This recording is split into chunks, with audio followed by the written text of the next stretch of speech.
Halo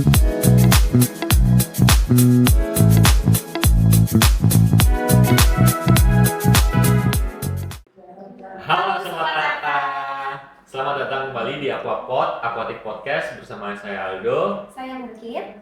yang akan menemani kalian selama kurang lebih 20 menit ke depan.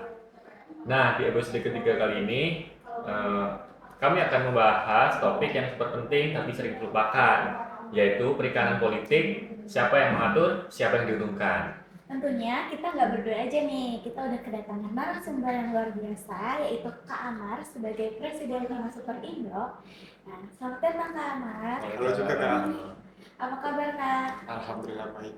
Alhamdulillah. Sebelumnya kami mau ngucapin terima kasih nih Kak karena udah meluangkan waktunya untuk hadir di Aquapod Podcast kali ini. Ya, Terima kasih Mbak Ali. pertama-tama boleh perkenalkan diri dulu dan juga amanah apa yang sedang dijalankan oleh Kak Amar di Hima Super Indo. Oke, sebelumnya perkenalkan ya. Assalamualaikum warahmatullahi wabarakatuh. Nama saya Amarul Davi Nafinka. Jadi fun fact aja gitu kan. Aku itu orang asli Purwokerto, murni Purwokerto. Di situ kan.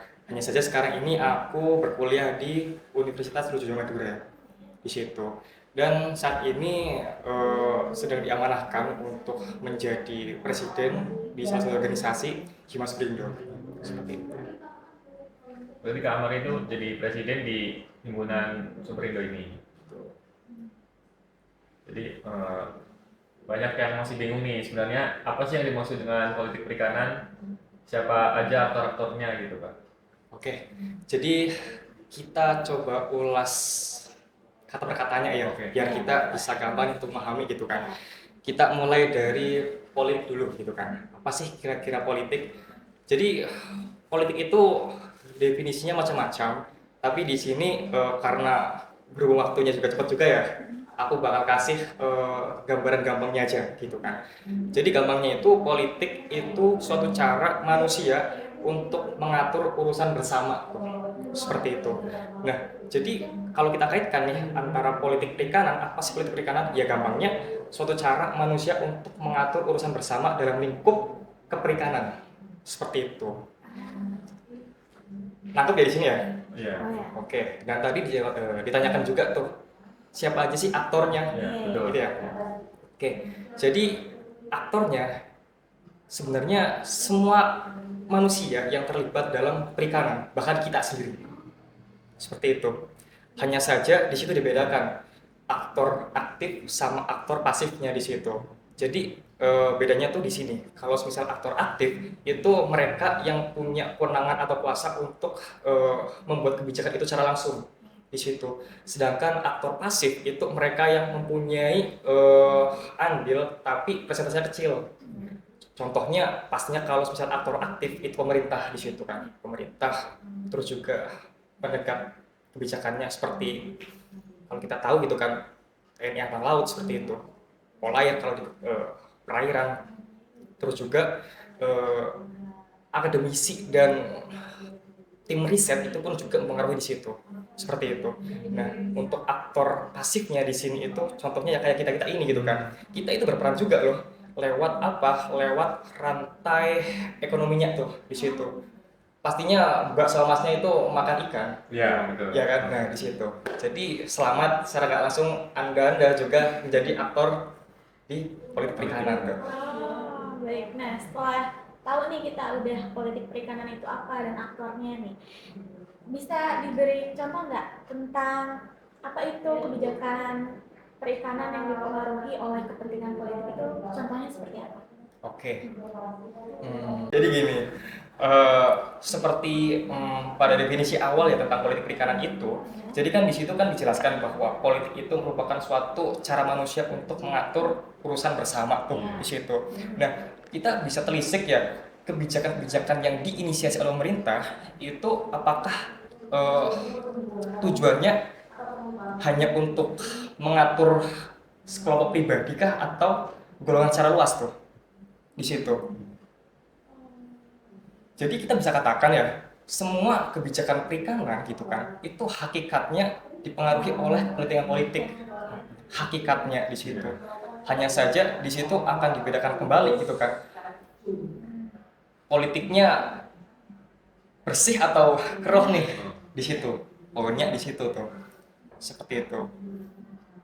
Perlu contoh agar Iya. secara langsungnya tuh. Boleh. Boleh. Boleh. Oke. Biar lebih masuk nih. Oke. Kita pakai untuk eh, kebijakan yang mungkin politiknya bersih dulu lah ya gitu kan. Contohnya kayak gini. Sekarang pemerintah itu sedang menginisiasi program gitu kan, kampung nelayan tuh gitu kan.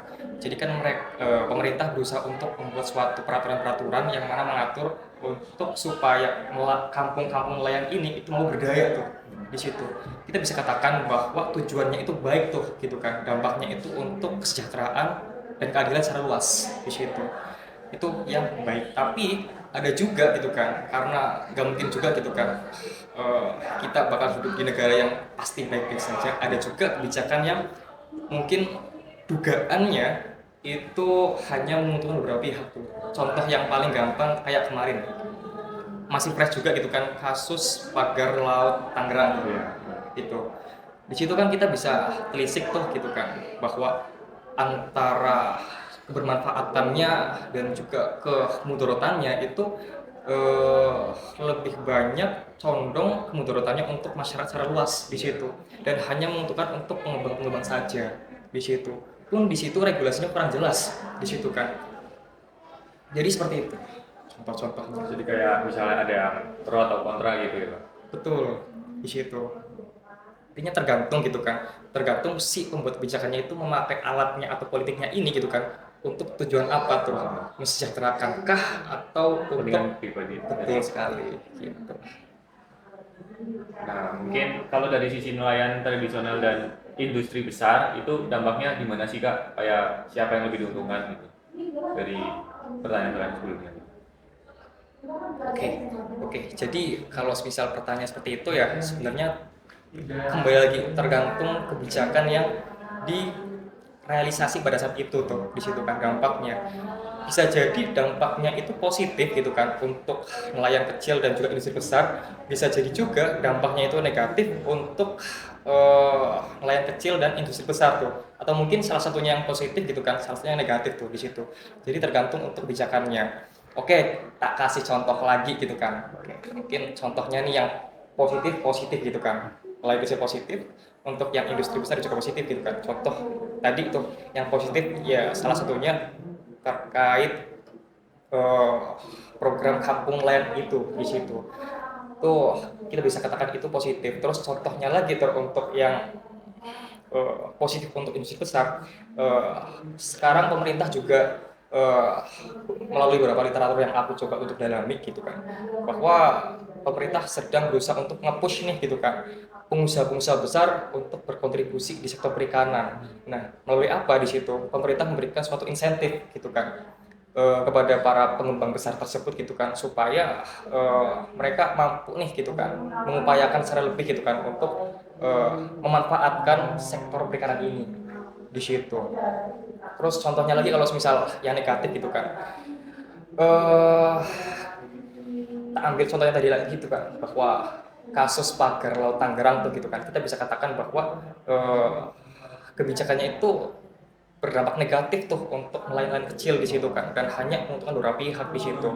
Terus juga contohnya kalau semisal yang negatif juga nih untuk industri besar, eh, setelah aku coba cari literatur seperti itu kan, bahwa salah satu contoh kebijakannya yaitu tentang ini, pembatasan penangkapan tuh, pembatasan kuota penangkapan di situ.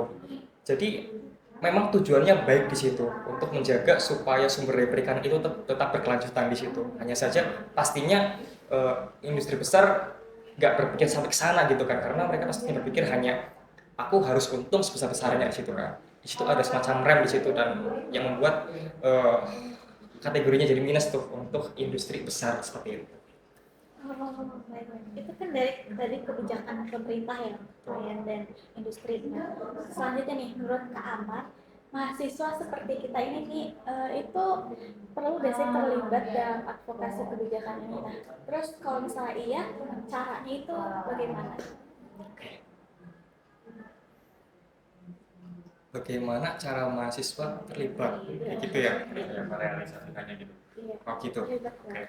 Jadi gini, satu hal yang harus kita tekankan terlebih dahulu ya, kita harus merasa bahwa apa yang akan kita lakukan itu penting di situ. Karena sejauh kalau misal kita nggak merasa hal itu penting, ya itu hanya semacam omongan manis di mulut aja tuh di situ. Tanpa ada gerakan secara masif, kita ingin merubah apa yang masih rusak di situ. Seperti itu.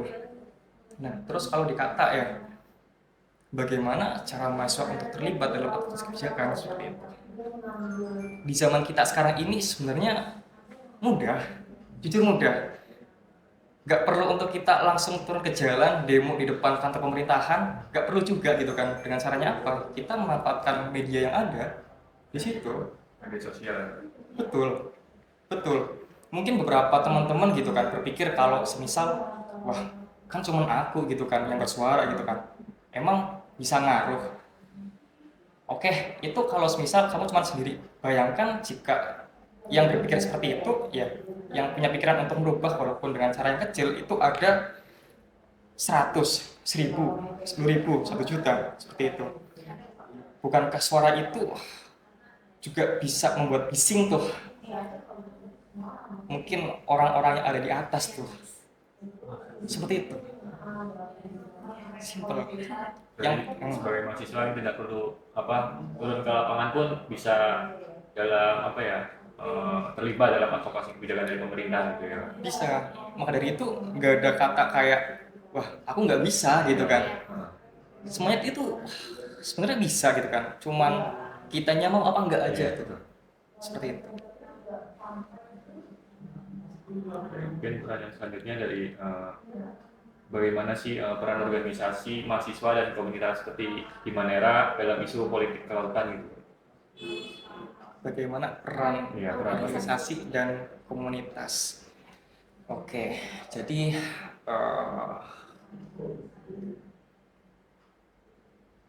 organisasi ya perannya itu yang pasti mereka membentuk kader, gitu kan? Kader-kader yang memang mereka itu power tuh di situ kan, di lingkupnya seperti itu. Fungsi organisasi di sana di situ kan.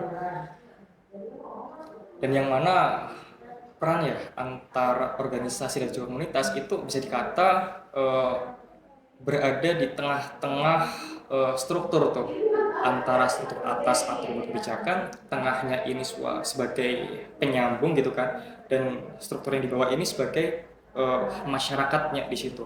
Kita ini ya mahasiswa, organisasi, komunitas itu berada di tengah-tengah tuh untuk menyambungkan apa-apa saja suara yang ada di bawah gitu kan naik ke atas, dan juga untuk memberikan pemahaman apa yang dikata dari atas ke bawah tuh. Seperti itu. Dan juga peran organisasi juga karena kita bisa katakan ya bahwa di situ lingkupnya itu kita berada pada suatu ruang yang diisi oleh orang-orang dengan visi yang sama tuh. Jadi gerakan yang kita lakukan itu bisa menjadi lebih ringan di situ. Seperti itu. Berarti kita ini organisasi itu sebagai penyambung yang di atas dan juga masyarakat yang di luar. Betul. Untuk mahasiswa yang di bawahnya. Masyarakat dan yang di atas pemerintah juga. Ya. Nah selanjutnya nih Kak, menurut Kakak strategi apa yang bisa dilakukan untuk membangun tata kelola perikanan yang lebih adil dan inklusif? Oke, jadi kalau misal berbicara tentang strategi ya, sebenarnya larinya jangan tanya ke aku. Tanya ke yang udah expert gitu. Iya. Tapi nggak apa-apa gitu kan. Aku coba untuk memberikan pandangan dari sedikit ilmuku seperti itu. Sendiri gitu aja. Ya, sedikit ilmuku saja gitu kan. Jadi kalau dari aku pribadi ya, bagaimana caranya kita itu untuk eh, membuat strategi supaya apa yang kita harapkan itu bisa terrealisasi gitu kan. Kuncinya itu kalau menurutku cuma satu gitu. Semua elemen yang terlibat gitu, baik pemerintah maupun masyarakat sendiri itu harus mengesampingkan sifat-sifat tamak di situ. Jujur di situ.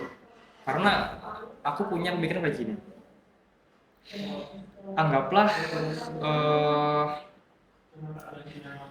masyarakat yang di bawah ini udah baik gitu kan. Mereka udah bener-bener mencoba untuk menjalani kehidupan sebaik-baiknya, sejujur-jujurnya gitu kan. Dan mereka menunggu nih perintah dari si pemerintah ini gitu kan. Hanya saja eh, perintah yang diinisiasi oleh pemerintah ini itu kotor, ya sampai ke bawah ya jelek, seperti itu.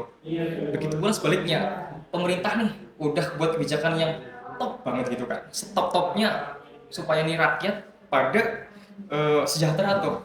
Tapi yang di bawahnya ini mereka kotor gitu kan, Meremehkan juga gitu. meremehkan gitu kan, mencari celahnya untuk keuntungan pribadinya sendiri gitu kan. Ya sama jabong juga tuh dampaknya tuh. Jadi yang perlu kita lakukan sebenarnya introspeksi diri.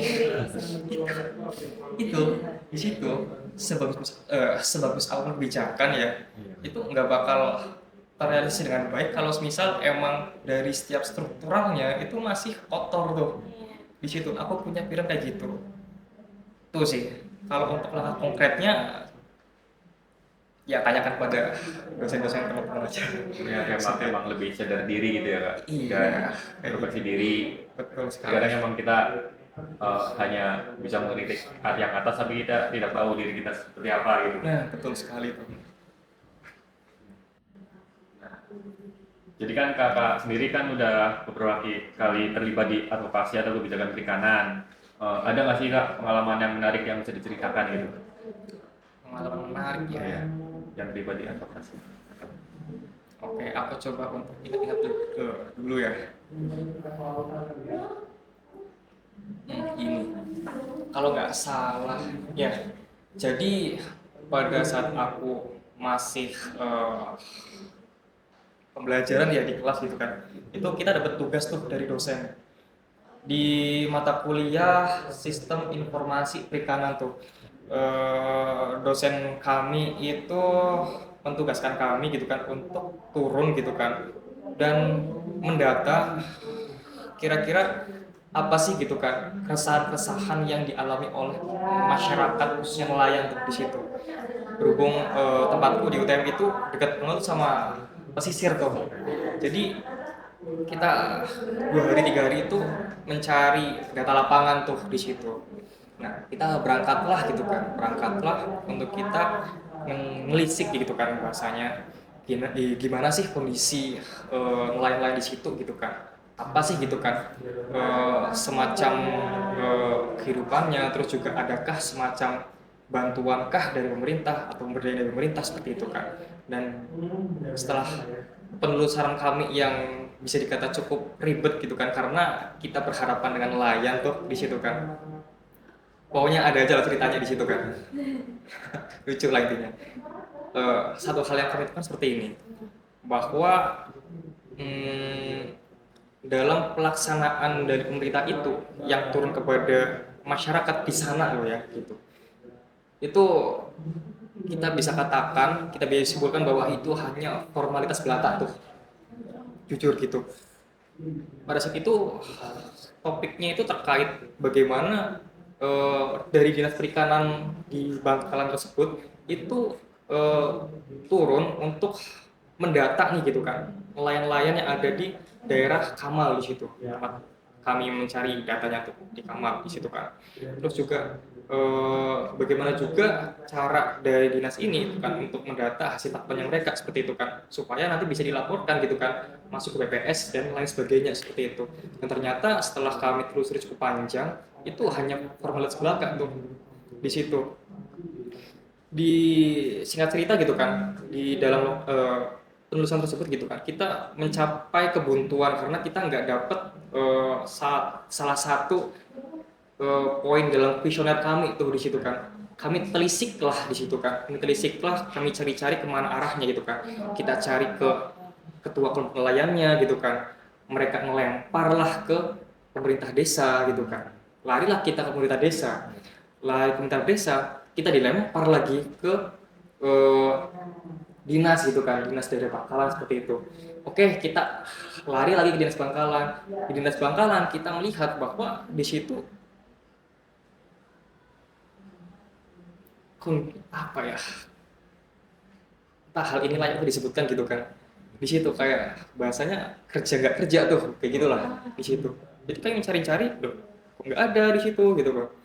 Akhirnya karena ya namanya juga mahasiswa kan, kalau udah buntu kan kami juga malas tuh. Iya. Iya. Gitu. Ya udah akhirnya kita pulanglah kembali, kita laporkanlah saja gitu kan hasil itu kepada dosen kami gitu kan, dan kita presentasikan di situ. Nah di situ aku mikir nih gitu kan bahwa hal ini itu cocok nih buat konten gitu kan. Sebenarnya itu niatku cuma iseng-iseng aja tuh gitu kan, aku dapat topik bagus nih gitu kan untuk penyuaraan gitu kan. Ya udah aku buat aja konten di situ kan. Dalam segi itu gitu kan, seperti itu sih. Itu kalau boleh tahu kenapa tuh dilempar-lempar sama kepala nelayan gitu? Apa emang karena nggak bersedia atau gimana? Aku sih gak bisa menjustifikasi ya gitu kan, karena aku pun nggak tahu gitu kan latar belakang mengapa mereka itu melempar seperti itu gitu kan. Ya mungkin teman-teman bisa untuk punya persepsi sendiri seperti itu, Iya. apapun lah di situ. Wah, pengalaman yang cukup menarik dan panjang ya ceritanya. Dan selanjutnya nih, kalau kita tadi kan udah berbicara tentang pengalaman, sekarang kita bicara tentang masa depan. Nah, menurut Kak Amar, harapan Kak Amar untuk politik perikanan di Indonesia itu nanti supaya lebih berkeadilan itu apa nih? Harapan supaya politik perikanan mampu lebih berkeadilan.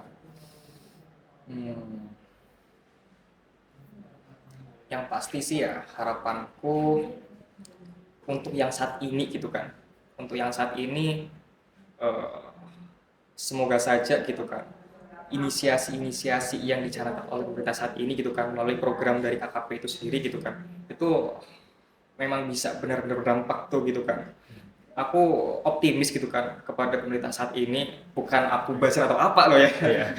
Ya aku berusaha untuk optimis gitu kan, aku berusaha untuk mendukung gitu kan program-program yang dicanangkan oleh pemerintah di situ.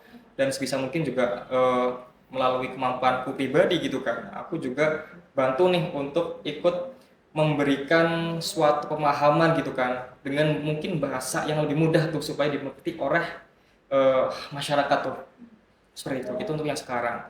Dan untuk masa depan ya, yang pastinya harapannya ada pada kita-kita semua ini seperti itu. Bahwa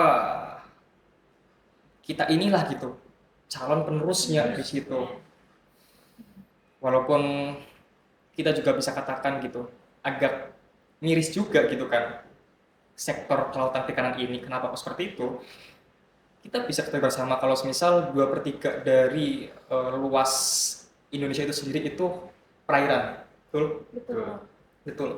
Tapi kenapa expert gitu kan, atau mungkin orang-orang yang berminat gitu kan ke dalam bidangnya gitu kan, itu lebih banyak kepada sektor-sektor yang teritorial tuh di situ, atau sektor-sektor yang di darat gitu kan. Itu kalau teman-teman lihat datanya tuh itu berbanding jauh sekali sama mereka-mereka yang ingin mendalami di bidang kelautan dan perikanan tuh.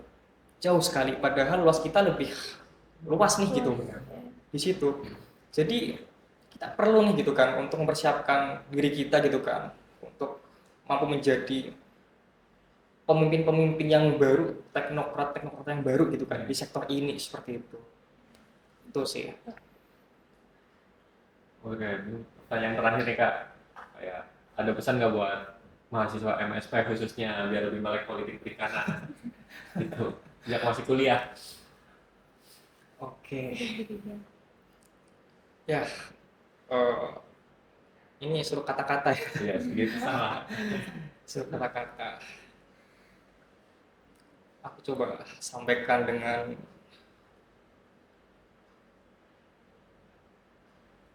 kalimat seperti ini aja nih. Gitu.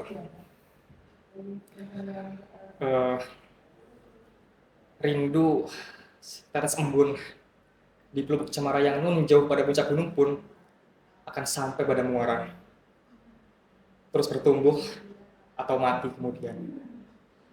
Sekian. Itu coba tempat aku.